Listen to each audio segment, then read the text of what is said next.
Inoi kita nyo bangga anak kita nyo hafal Quran. Alhamdulillah sudah khatam 30 juz. Sudah 15 juz. Sudah 10 juz. 10 juz. Jawab dulu. 10 juz. Jual dulu. Hai God, hafal Quran ke hangga dong God.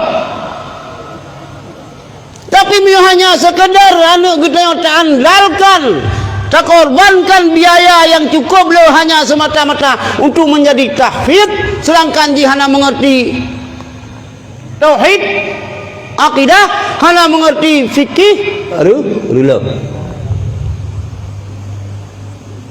Tapi nyo hana patah hindari dengku.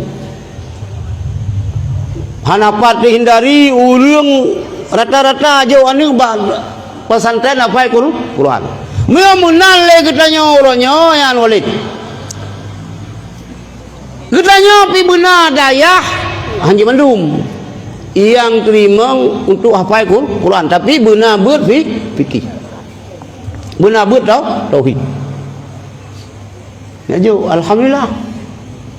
Mia hana yang long khawatirkan lu.